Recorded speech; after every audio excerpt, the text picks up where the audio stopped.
محترم سامعین،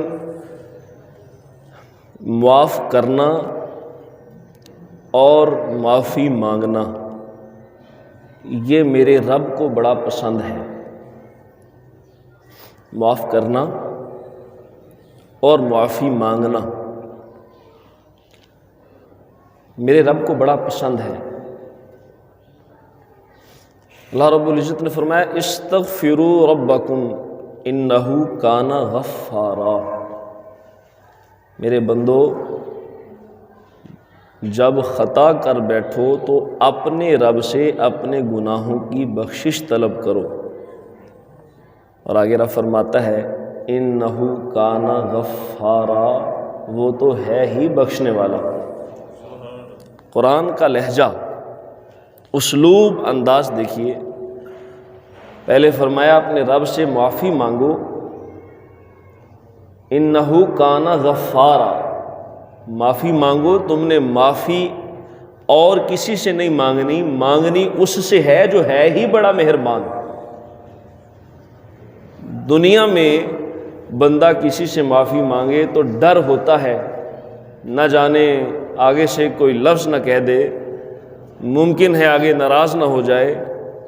لیکن رب فرماتا ہے تم نے معافی مانگنی ہے تو میں پہلے بتا دوں انہ کان غفارا، رب ہے بڑا بخشنے والا، رب ہے بڑا مہربان۔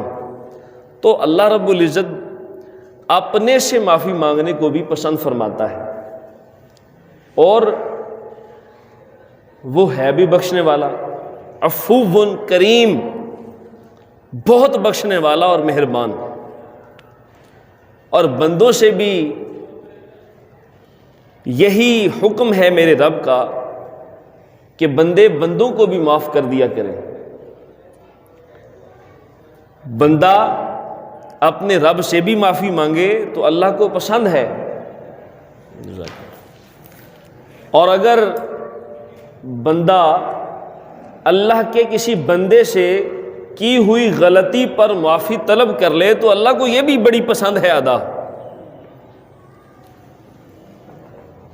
اور جب بندہ بندے کو معاف کرنے کی عادت بنا لیتا ہے اور پھر اپنی خطا پر اپنے رب سے معافی مانگتا ہے تو رب فرماتا ہے میرا بندہ ہو کر اگر بندے کو معاف کر دیتا ہے تو میں اس کا رب ہو کر اس کو معاف کیوں نہ کروں۔ پھر اس پر بخشش کے اور نجات کے دروازے کھول دیے جاتے ہیں۔ تو ماہ شعبان المعظم کے حوالے سے حضرت علی المرتضیٰ رضی اللہ تعالی عنہ، آپ کا ایک قول جامع ترمذی میں نقل ہے، آپ نے اپنے غلام کو بلایا، 2 مرتبہ کہنے پر وہ حاضر نہ ہوا۔ تیسری بار مولا علی المرتضیٰ خود وہاں تشریف لے گئے اور پوچھا میرے بلانے پر آئے کیوں نہیں؟ جلال کی کیفیت تو تھی، لیکن اس نے عرض کیا حضور مجھے پتا تھا کہ آپ مجھے معاف فرما دیں گے۔ یہ جملہ اس کا بولنا تھا کہ مولا کائنات نے فرمایا انت حر لوجہ اللہ، اللہ کی رضا کے لیے میری طرف سے تو آزاد ہے، اللہ کی رضا کے لیے میری طرف سے تو آزاد ہے۔ اور معافی عطا فرما کر ہم غلاموں کو یہ سبق عطا فرمایا کہ جب کوئی ایسا معاملہ ہو جائے تو بندوں کو معاف کر دو، تمہارا رب تمہیں خود بخود معاف فرما دے گا۔ ماہ شعبان المعظم میں ترمذی شریف کی حدیث پاک میں آتا ہے کہ سرکار دو عالم صلی اللہ علیہ وسلم سے جب سوال کیا گیا، سیدہ عائشہ صدیقہ رضی اللہ تعالی عنہا نے سوال کیا یا رسول اللہ میں دیکھتی ہوں کہ دیگر مہینوں کی نسبت شعبان میں آپ روزے کثرت سے رکھتے ہیں، حضور اس کی وجہ ارشاد فرمائیے۔ تو حضور دو عالم صلی اللہ علیہ وسلم نے ارشاد فرمایا عائشہ اس ماہ میں بندوں کے نامہ اعمال بندوں کے رب کی بارگاہ میں پیش ہوتے ہیں، اور میں یہ چاہتا ہوں کہ جب میرا نامہ اعمال میرے رب کی بارگاہ میں پہنچے تو میں حالت روزہ میں ہوں، میں روزے کی حالت میں ہوں، اسی حالت میں ہی میرا نامہ اعمال میرے رب کی بارگاہ میں پہنچے۔ اللہ اکبر کبیرہ۔ امام الانبیاء، سلطان انبیاء، جن کے لیے کائنات بنائی گئی، اللہ رب العزت کے ساتھ ایسا پیار، ایسی الفت کہ اللہ کی بندگی بجا لانے میں کتنا لطف محسوس کرتے ہیں، اور ہم نہ 3 میں نہ 13 میں، کسی خاتے میں بھی نہیں، لیکن وہ 5 دن میں 5 بار کہتا ہے کامیابی کی طرف آ جاؤ، لیکن ہم ایسے اس کے بگوڑے بندے ہیں کہ اس کی آواز پر بھی لبیک کہہ کر مسجد میں حاضر نہیں ہوتے۔ ہم کس خاتے میں ہیں اور ہمارا شمار کن لوگوں میں ہے؟ تو جس طریقے سے رمضان المبارک کے روزے رکھے جاتے، اسی طریقے سے حضور صلی اللہ علیہ وسلم اور صحابہ شعبان میں روزوں کا اہتمام فرماتے، اور پھر شعبان کے روزوں کو رمضان کے ساتھ ملا دیتے۔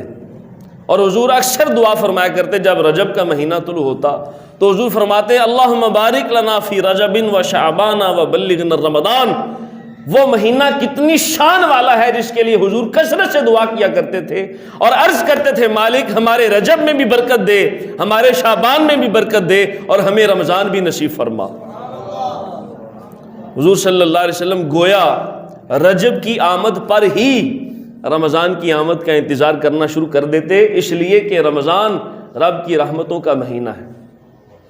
تو حضور صلی اللہ علیہ وسلم آپ 14 اور 15 کی درمیانی شب، سیدہ عائشہ صدیقہ رضی اللہ تعالیٰ عنہ فرماتی ہے میں نے دیکھا کہ حضور بستر پر تشریف فرما نہیں ہیں، تلاش کرنے پر پتہ چلا کہ حضور قبرستان میں تشریف فرما ہیں۔ میں پیچھے ہو لی، جب دیکھا تو رسول معظم صلی اللہ علیہ وسلم دعاؤں میں مشغول تھے۔ میں نے عرض کی، مخاطب کیا، حاضری کی، اور میں نے گزارش کی کہ حضور یہاں آنا کس وجہ سے ہے؟ تو رسول معظم صلی اللہ علیہ وسلم نے فرمایا عائشہ آج شعبان کی نصف 15 ہے، شعبان کی اس رات اللہ رب العزت آسمان دنیا پر تجلی فرماتا ہے، اور آسمان دنیا پر تجلی فرما کر میری امت پر خاص مہربانی یہ فرماتا ہے کہ بنی کلب کی بکریوں کے بالوں کے برابر اس رات میرا رب میرے امتیوں کو جہنم سے آزادی عطا فرماتا ہے، جہنم سے آزادی کا پروانہ عطا فرماتا ہے۔ میرا رب ایسا کریم ہے جو اس رات کرم فرماتا ہے۔ اس کے بعد رسول پاک صلی اللہ علیہ وسلم نے مزید دعائیں مانگی، اور وہ شعبان کی دعا کتب سیر میں مل جاتی ہیں۔ اس حوالے سے یہ بھی ایک رواج ہے، معمول ہے کہ شعبان سے پہلے لوگ آپس میں ایک دوسرے کی ناراضیاں ختم کر کے توبہ تائب ہو کر آپس میں رنجشیں بلا کر معافی مانگتے ہیں۔ اور پچھلے کئی سالوں سے یہ روایت چل پڑی کہ صرف ایک میسج چلاتے ہیں اور سارے گروپوں میں سینڈ کر دیتے ہیں کہ مجھے معاف کر دیجئے۔ ایسے معافی کا یہ جو رواج پڑ گیا ہے، اس کے حوالے سے میں چند گزارشات عرض کرنا چاہتا ہوں۔ دیکھیں، توبہ اور استغفار میں فرق ہے، 2 باتیں سمجھ لیجئے، توبہ اور استغفار میں فرق ہے۔ استغفار ہوتی ہے ان گناہوں اور ان غلطیوں پر جو انسان کر چکا ہو۔ استغفار کسے کہتے ہیں؟ ان گناہوں کی معافی مانگنا جو انسان پہلے کر چکا ہو۔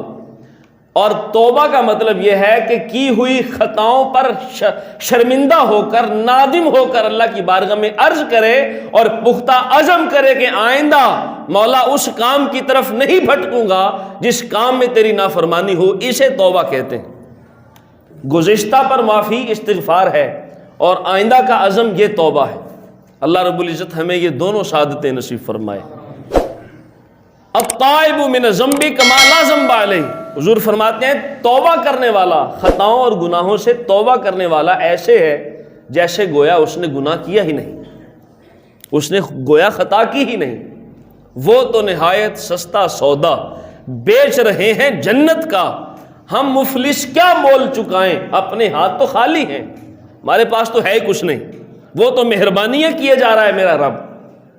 ماہ شعبان المعظم کی یہ رات آنے سے پہلے بندوں کو چاہیے کہ اپنے رب سے بھی معافی مانگیں، اور بندوں پر کیے ہوئے ستم اور مظالم سے بھی معافی مانگیں اور معذرت کر لیں، تاکہ رب کی بارگاہ میں جب نامہ اعمال پیش ہو تو اس میں کسی کی ناراضی موجود نہ ہو، اس میں رب کی ناراضی موجود نہ ہو، اس میں گناہوں کا انبار موجود نہ ہو۔ توبہ کرے، توبہ کر کے اور آئندہ کے لیے معافی طلب کرے، معافی طلب کر کے پھر اس پر استقامت کی دعا مانگے کہ مولا میں عزم کر چکا ہوں، بندہ ہوں، انسان ہوں، پھسل جاتا ہوں، میرے مولا تیرا کرم ہوگا تو میں اپنے اس ارادے پر استقامت کے ساتھ ڈٹا رہوں گا، مجھے استقامت بھی عطا فرما دے، مجھے گناہوں سے بچنے پر استقامت بھی عطا فرما دے۔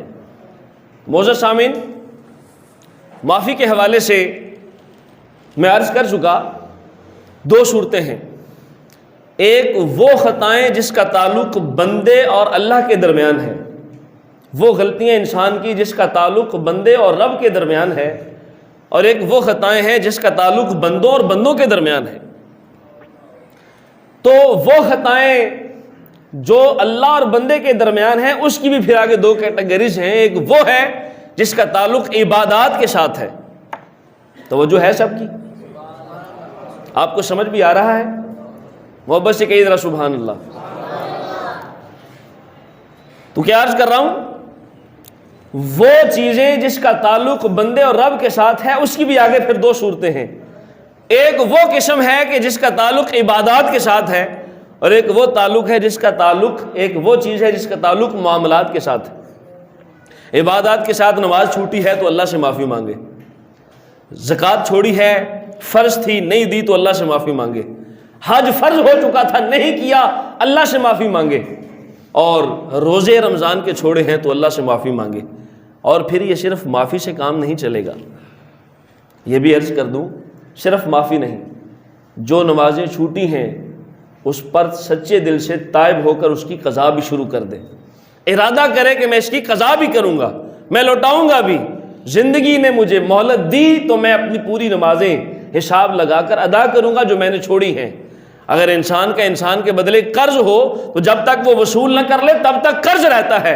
بس اللہ رب العزت نے اتنی نعمتیں دینے کے بعد بندے سے صرف یہی تقاضا کیا ہے کہ وہ میری بارگاہ میں سجدہ ریز ہو جائے، یہ سجدہ ریز بھی نہیں ہوتا تو اس پر یہ قرض ہے، اور قرض اگر جیتے جی ادا نہیں کرے گا تو مرنے کے بعد اس کا تعلق اس کے بندے کے اور رب کے ساتھ ہے۔ لہذا دنیا میں رہتے ہوئے اپنی قضا شدہ نمازوں کی ادائیگی یہ بھی ضروری ہے، اور جب یہ ارادہ کرے گا کہ نماز قضا بھی کروں گا پھر اللہ کی بارگاہ میں دعا کرے گا، اللہ رب العزت کرم بھی فرمائے گا، مہلت بھی عطا فرمائے گا، اور مہربانی کے دروازے بھی کھول دے گا۔ تو یہ چیزیں جو معافی کے ساتھ تعلق رکھتی ہیں، پہلے ان چیزوں کو عمل کرے، ارادہ کرے کہ میرے روزے جو چھوٹے تھے وہ میں ادا کروں، میرا جو حج رہتا ہے وہ میں ادا کروں گا، میری جو زکوٰۃ ادا کرنے والی ہے وہ میں ادا کروں گا، پھر حساب لگا کر اس کی زکوٰۃ ادا بھی کرے، اور پھر اللہ سے معافی بھی مانگے۔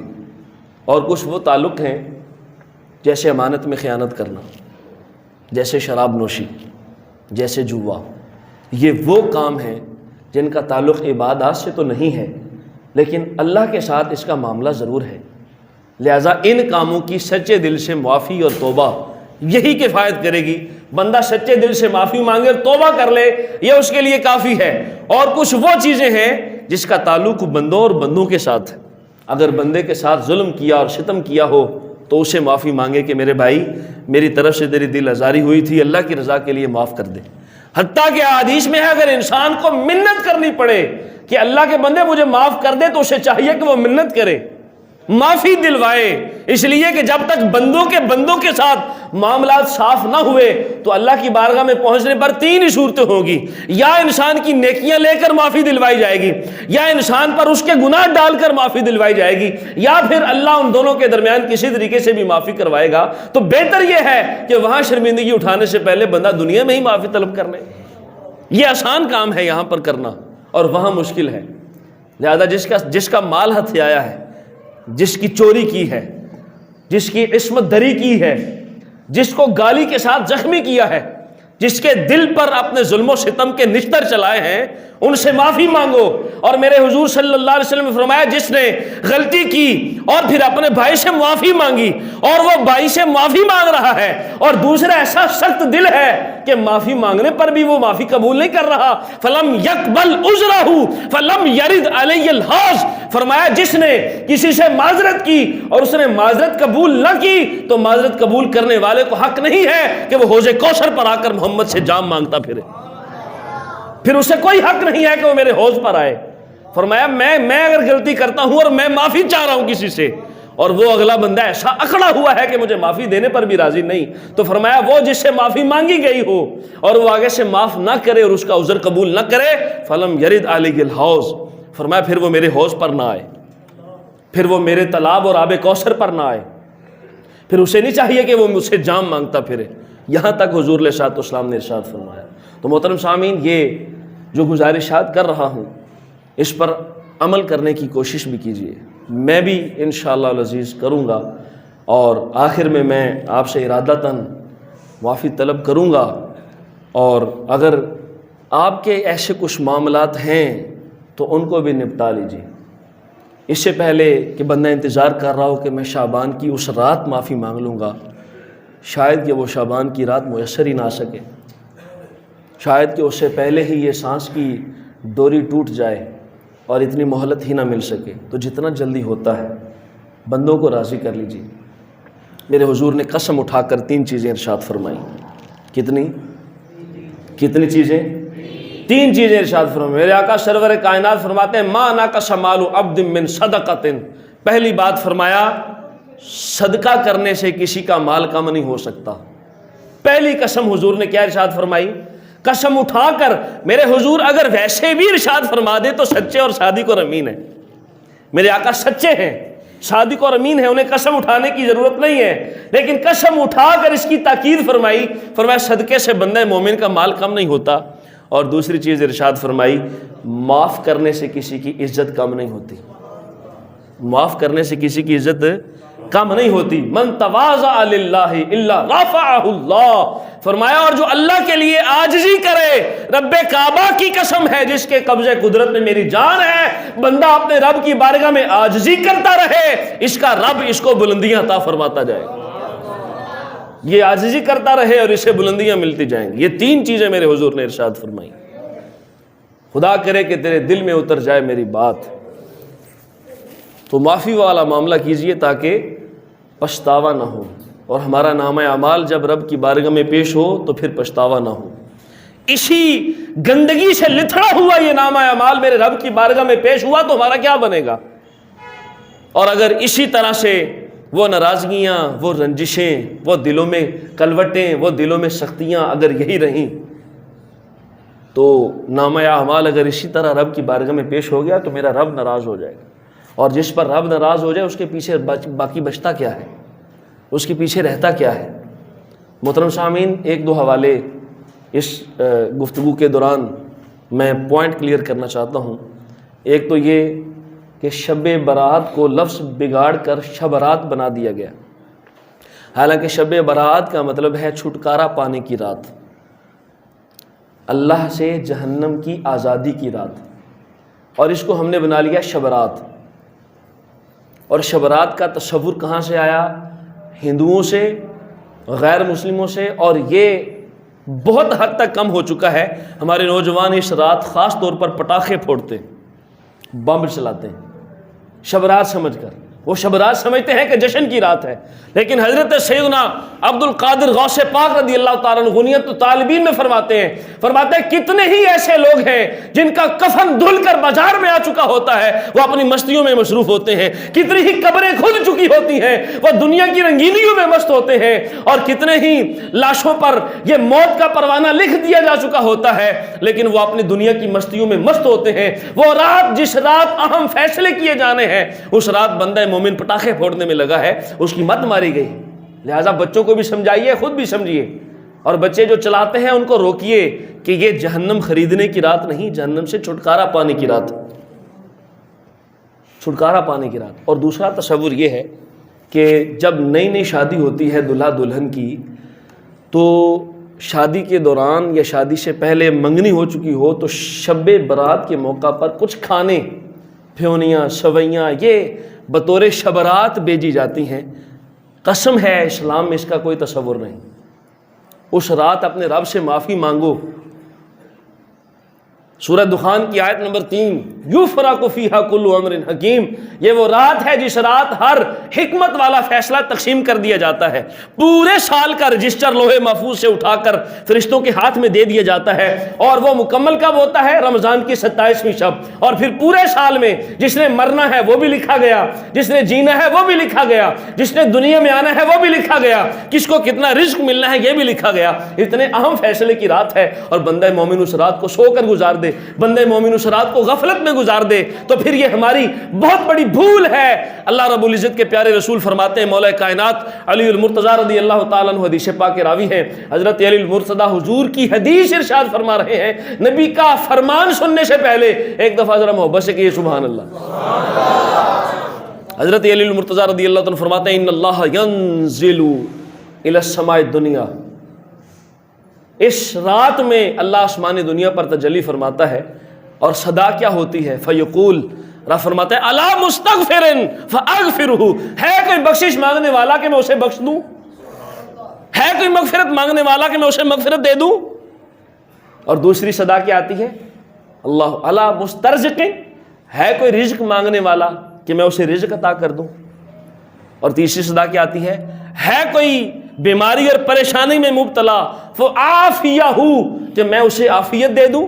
حضور فرماتے ہیں حتی تطلع الفجر، یہاں تک یہ صدا جاری رہتی ہے جب تک 15 کی شب طلوع اور صبح فجر طلوع نہ ہو جائے۔ یہ ساری رات میرے رب کی صدا بلند ہوتی رہتی ہے، بندہ مومن نہیں سنتا، لیکن رب فرما رہا ہوتا ہے کوئی میرا بندہ جو مجھ سے مغفرت مانگے تو میں اسے بخش دوں، ہے کوئی ایسا جو رزق مانگے تو میں اسے رزق دے دوں، ہے کوئی ایسا جو بیماریوں میں مبتلا ہے عافیت مانگے میں عافیت دے دوں۔ میں آخر میں انشاءاللہ 6 رکعت نفل عرض کروں گا اس رات کے خصوصی طور پر جو احادیث میں اور بزرگان امت نے ہمیں عطا فرمائے ہیں، لیکن اس سے پہلے میں اس کنسیپٹ کو کلیئر کر دوں کہ یہ جو شب برات پر یہ کھانے تقسیم کیے جاتے ہیں، اور یہ جو دلہا اور دلہن کے درمیان یہ جو چیزیں تقسیم ہوتی ہیں، اس کا اسلام میں کوئی تصور